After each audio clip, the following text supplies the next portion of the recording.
Hello, everybody, and welcome to Celebration. We're coming to you live on location from the Sanger Theater in Pensacola, Florida. Tonight, our special guests are the Bellamy brothers. You don't want to miss it. They've had 20 number one hits, sold over 40 million albums. This is going to be one show you don't want to miss. So get on the phone, call somebody right now, and tell them to tune in to the Journey Network or listen on J3 Radio. Get the J3 Radio app, JourneyNetwork.live. And we'll be back right after this.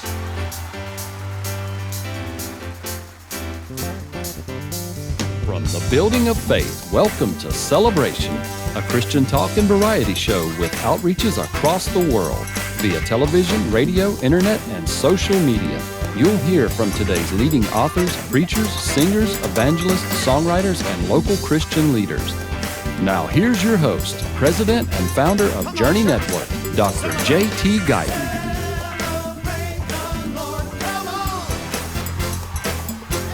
So when you find a hook, how do you just kind of, what's your inspiration for a hook, I guess, for a song? I don't know. You know, sometimes you run into a hook in the weirdest places, you know. It's really not something you can get up in the morning and look for. I mean, you can, but it may not come. Yeah. But sometimes they find you. Yeah, sometimes you'll just run across something, you know. And it just makes a good song. Yeah, you just never know. I wrote Jim Stafford's biggest hit, Spiders and Snakes. Yeah. And that was because Howard woke up with a chicken snake in his in a sleeping bag one morning. Wow. I should have gotten some credit for that. You should have. Did you get royalties from it? Nothing. Well, as a matter of fact, we just played that song on our radio station this week on the morning show that I do. But I did not know that you wrote that song. Yeah. That's and that's a good example of hooks because I wouldn't have thought about. Yeah. But the old shack we were in. Is our studio now? It's now our studio, but really? we were in there and there was spiders in there and that chicken snake ran out of there and it just sort of came to me, you know. Wow. So let me ask you. So you guys, you have a TV program now. It's kind of like a reality show, Honky Tonk Ranch, and that's recorded there where y'all live. Yeah, and we do some on the road as well. Hello, I'm David. I'm Howard. We're the Bellamy brothers. We've been running this family ranch for more than 150 years. It ain't nothing but something to do.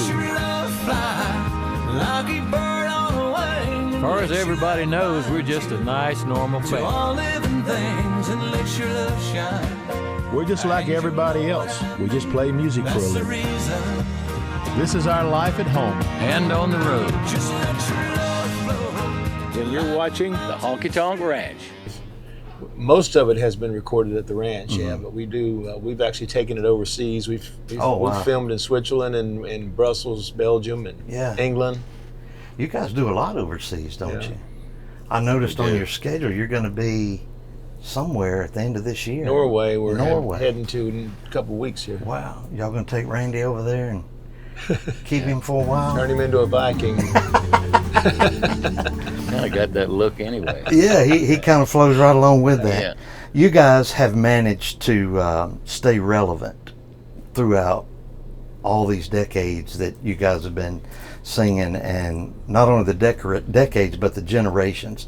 What do you think it is about your music that continues to resonate with audiences, even longtime fans and new listeners? I don't know. Really hard to put your finger on it. You know, we've tried to stay current, but we have a lot of, where we, first learned how to sing and play was, of course, away from the past in the church, actually. Okay. And we grew up singing in church, so we developed some of the skills there, and then later on. But you just never know. Yeah. You just never know where. Yeah, I don't know what makes something relevant either. It's a hard thing to put your finger on, Yeah, well, I've even questioned sometimes. I'll be up in dressing room, something. I see people coming in shows from all directions.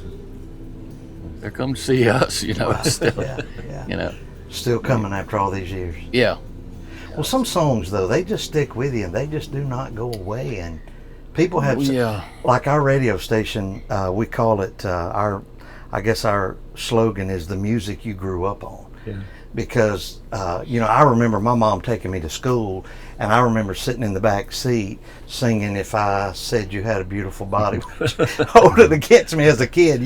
Though you just don't forget those songs, and they stay with you. Yeah. Well, there's more melody. Melody's always been strong for us, and melody leaves a memory, I think, as strong as anything. Absolutely. And of course, when I walked up on the bus, I said this. I feel like I'm coming in the presence of greatness here, because you guys you've stayed with it, and to me that's what's so powerful, is folks who don't just come and go, but you guys have stayed with it, and you've stayed out there. And you think you'll ever quit? It's too late now. We're in too deep. No plans, huh? Yeah, I got no other gigs. No plan B. Yeah.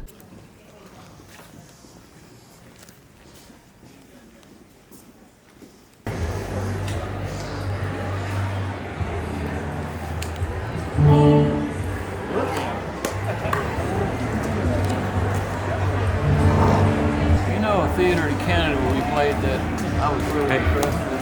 One where Terry.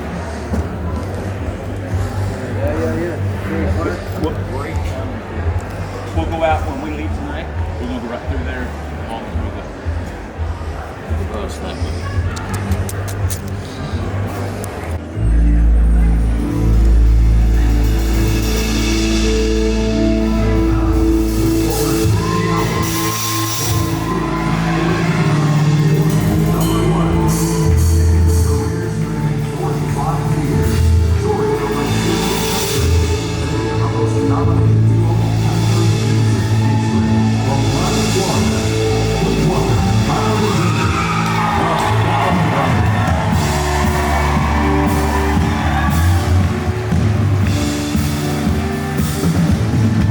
Well, let me ask you this: if you guys had just started your career in 2025 with TikTok and all the social media stuff and everything that's going on now, how do you think you would have done it differently?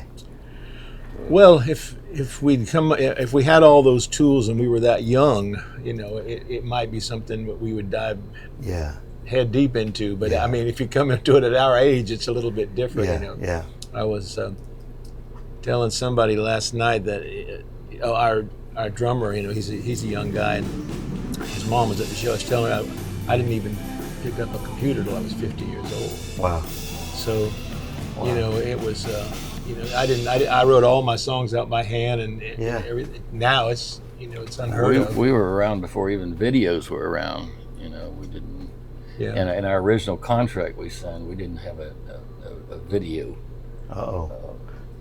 piece in there. We had to go back and renegotiate that when we. Wow. Yeah. So I mean, we've seen it come from doing songs on reel to reel to recording. Right now that's the same studio we're talking where this snake was is where we're recording now. Trouble with the laws since the day they was born. Is this on? We're working? Straightening the curves, flattening the hills. Yeah, we've recorded quite a few hits in that old studio. Wow.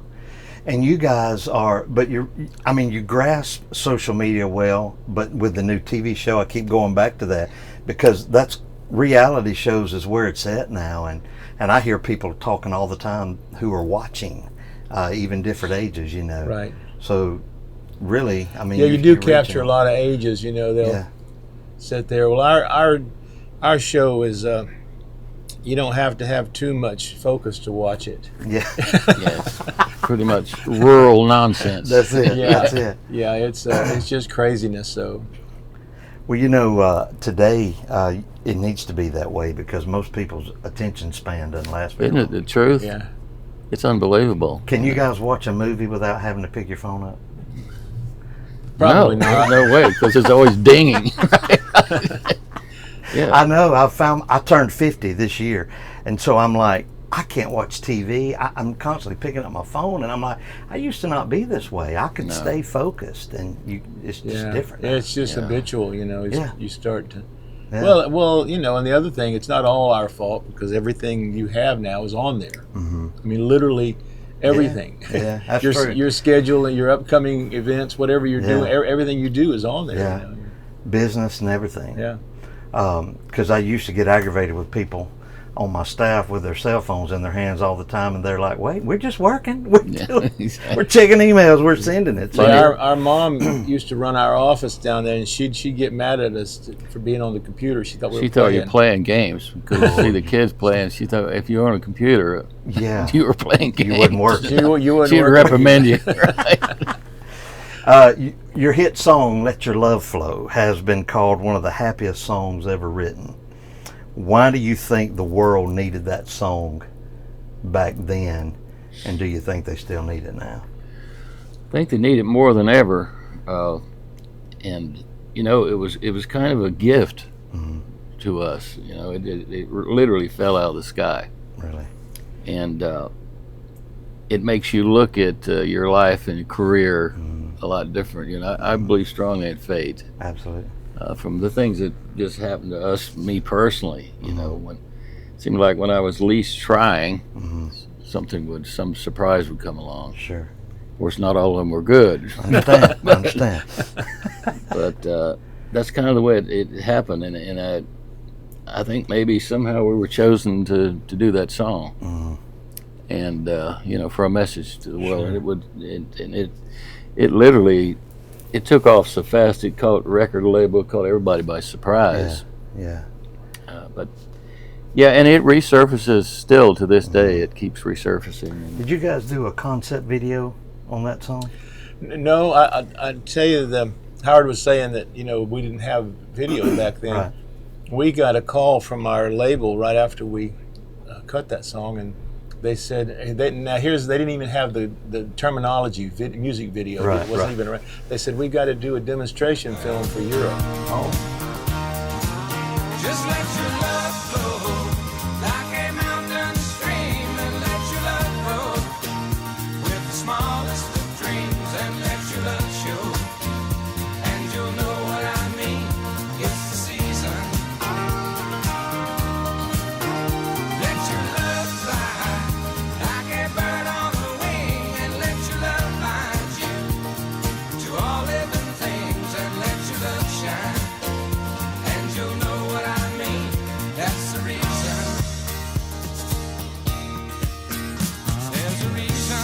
And we go, okay. Oh no, they said for Holland, and I said, well, who's Holland? You know, and they said, no, the country of Holland. Wow. We're going to send it there, and we're going to send it to the UK to be on Top of the Pops. Okay. Which I knew what was Top of the Pops because that was their big show. Sure. And so We never thought we were going to be on it. Yeah. We knew about it. So we did the video, and cut it together. They cut it together and sent it. And when we got to Europe a couple months later, everybody already knew the knew the song. It was so big. We've got a chart. I guess it's for the UK. But It was Germany. it was German charts. Yeah. And the Beatles were. The Beatles were at 2, and at 2, McCartney was at McCartney's number at 1. Yeah. And I mean, we were at number 1. Well, we're at number the 1. Beatles 2 and McCartney 3. number 3. The Wings. Whoa. Yeah. Yeah. Wow. Yeah. That was That crazy. song just kind of. Was it pop before it was country? Or, Yeah. Yeah. I mean, it broke pop. Yeah. Actually, the label at that time hardly even worked at country because you know we weren't with a country label, and Well, we cut it on. we had to show them what a steel guitar was. Oh, that's interesting. Wow. So did y'all? I'm getting off subject here, I guess, but did y'all start off to be country? We started off started- just to get a hit. We just and that's still kind of the way we approach it. Just Yeah. what we think are good songs is what Yeah. we've tried to record. Yeah, we've rather always- than a category. I Yeah. think they I got you. categorize things too much, really. Well, absolutely. A good 'Cause we- song is and old country songs. Back in Jim Reeves, even on, but they were hits around the world. They were universal hits. Sure. They didn't have different charts for different categories, and a lot of places in Europe are still that way. Yeah. But now you got to get narrowed down. You got to be in this group or that group. And Yeah. I know some artists, they don't they don't like for their songs to be like on YouTube or iTunes and stuff like that. What are y'all's thoughts on that? Well, if everywhere you got you paid can- decent, it would be fine. They've taken they've tried to suck the money out of it, but everywhere you can get where you can get played is a good thing. Yeah. iTunes, YouTube? no, what's the big one now? Spotify. Spotify, yeah. Spotify, you kind of get the short end of the stick as a writer and a publisher. Mm-hmm. But as an artist, it actually hurts and helps us in a way, because an artist, Let Your Love Flow has 250 million streams. Wow. Just since it started Yeah. on Spotify. A lot of people don't realize that song has to be broke down like that. The writer, publishing, all those, everybody gets a part of that. Well, nowadays there's more streams than ever. Yeah. It's hard to even keep up with them anymore. That's amazing. Yeah. That is absolutely amazing. What's it like when you go out and you perform in front of a crowd of thousands of people? Like you were saying a while ago, when y'all got there, they already knew the words to that song. But what is it like when you, like, these people know the words by heart to what I've wrote or what we Well, it's a lot of fun, everybody likes to sing along to Beautiful Body and stuff like that. And so it's a lot of fun, to have songs that people can sing along with. Absolutely, yeah. Because people love to sing, whether they should or they shouldn't. Everybody don't have that smooth family harmony like you guys have. What is the funniest or the strangest thing that you have maybe ever been requested by a fan? This one guy took his wooden leg off for us to autograph one time. Oh wow, that's pretty wild. Just take it off, want you guys to sign it. Yeah, he took it off coming through the autograph line and then handed it up there for us to sign. Wow. I mean, we've got a lot of strange things, but I mean that's one that one gal in Texas had tattooed our logo on her behind. Oh my goodness! And we were checking in a hotel, and she dropped them and just showed it to us right there. Yeah, while we're trying to check in. She didn't ask you to sign it, did she? No, she just wanted to make sure we saw our logo. Okay. Wow, that's something, isn't it? People will do anything, huh? Yeah, they will. Yeah. My. You guys in 2018 released your memoirs, Let Your Love Flow, The Life and Times of the Bellamy Brothers. What are we going to find out when we read that? Too much. So y'all didn't hold back, huh? No, it's pretty much. Yeah, it's pretty much true. I mean, it's there's not really anything that we're hiding. We've never really been. I think hypocrisy is the biggest thing. One of my peeves is hypocrisy, and we're all hypocrites down deep. But some are to the extent of just I understand. all their life is about. I understand. Just be you and be real about it. Yeah, and that's all you can it's do. More the really. Truth that way, Just let it be. You're not fooling anybody. No. The truth hurts sometimes. Yeah. A lot of times. Yeah. Really does, but that's good. So they can get that off from the Bellamy Brothers website or or concert. Yeah. All right. You recently recorded a gospel song with the Isaacs. Tell us about that. The Isaacs, have been some of our favorites for a long time. I just love their stuff. I literally sit around and watch YouTube and watch them sing. The stuff they do, and we kind of crossed past them, but didn't know them that well. We met Ben a few times, and so we're such big fans. And I got to thinking what we could do together. We didn't really have anything, and we were touring in Europe actually, and I come up with the Normal song. Yeah. And after I got it mostly written, I thought, man, I think the Isaacs might be able to do this with us. So once I got it finished, we got back. I got a hold of Ben, and he said, "Yeah, I'll see what I can do." And what an interesting family. Yeah. Very, very. It's just unbelievable. Yeah. Oh, the harmony is insane. And their mother, who is she's like a rock, you know. And she was her parents were in concentration camp. Yeah. In 2 different camps and met, and wow. That family is a result. Incredible story. Yeah. Unbelievable. That is something. I knew it was something to do with the concentration camps, but I didn't know that's wow. Yeah, she's got a book. Actually, I think she's publishing another book now as well. But it's just an amazing story. It's a powerful video too for the song that y'all did with them. Tell me the name again. Normal Ain't Coming Back. Normal Ain't Coming Back. Randy sent me that link to check it out, and so people need to go check it out on YouTube. Normal Ain't Coming Back. Yeah, we just passed 1 million views on there. That's awesome. Just in the last couple of months, so it's done pretty well so far. Now, have y'all been able to do that live anywhere with the Isaacs? At the Opry. At the Opry. Yeah. Oh, just recently, What, like 2 or 3 weeks ago? We did it, Yeah. Yeah, it's the first time we were able to play it live with them. Okay. Now, how many years have y'all been playing the Opry? Since we've got a what, strange history with Opry. 77 or 8 or somewhere like that, wasn't it? A couple Around in there goes Reggae Cowboy was the first song we ever did, which we probably shouldn't have done that first on that. Oh yeah, because you think? They had just allowed drums. They were.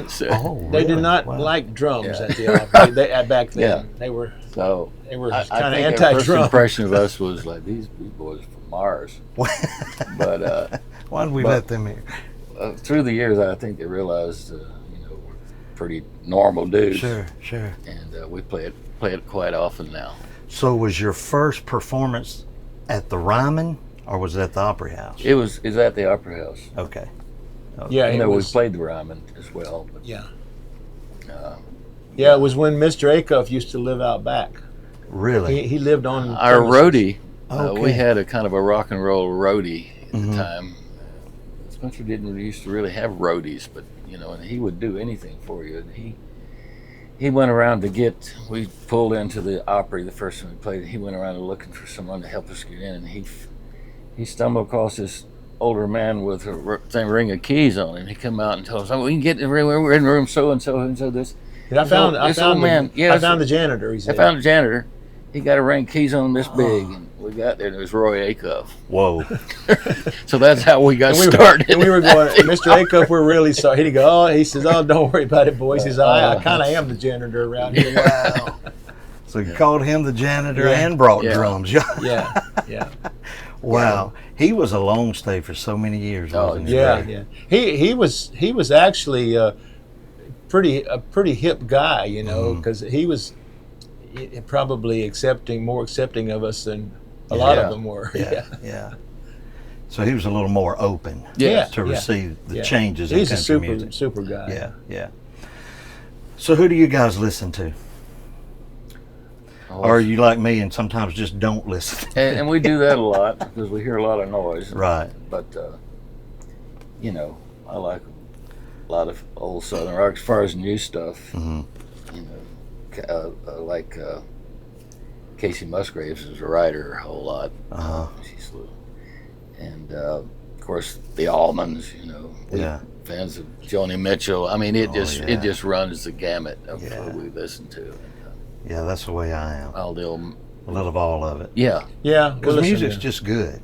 Doesn't have to be a certain style. No, it doesn't have to be in a category. That's right. Yeah. That's right. Absolutely.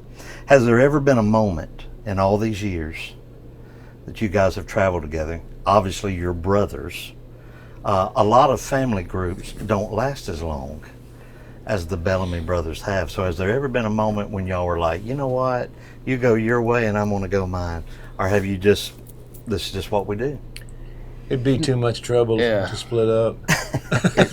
Our trouble never lasts over about a half a day with us. That's it. Because all the what are we doing? All the stuff that we've done over the years together, especially now because we're sort of the last of our family. Mm-hmm. I mean we got kids and stuff, but right.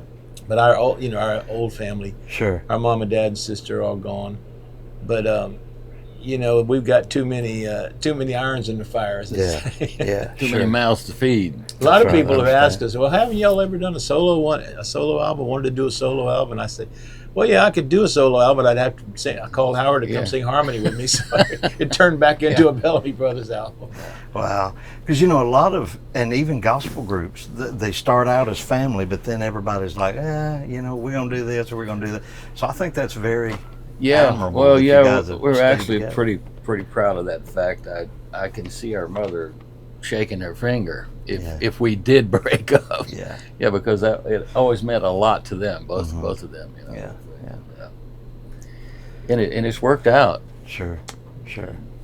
Yeah, you've done well. You've done well.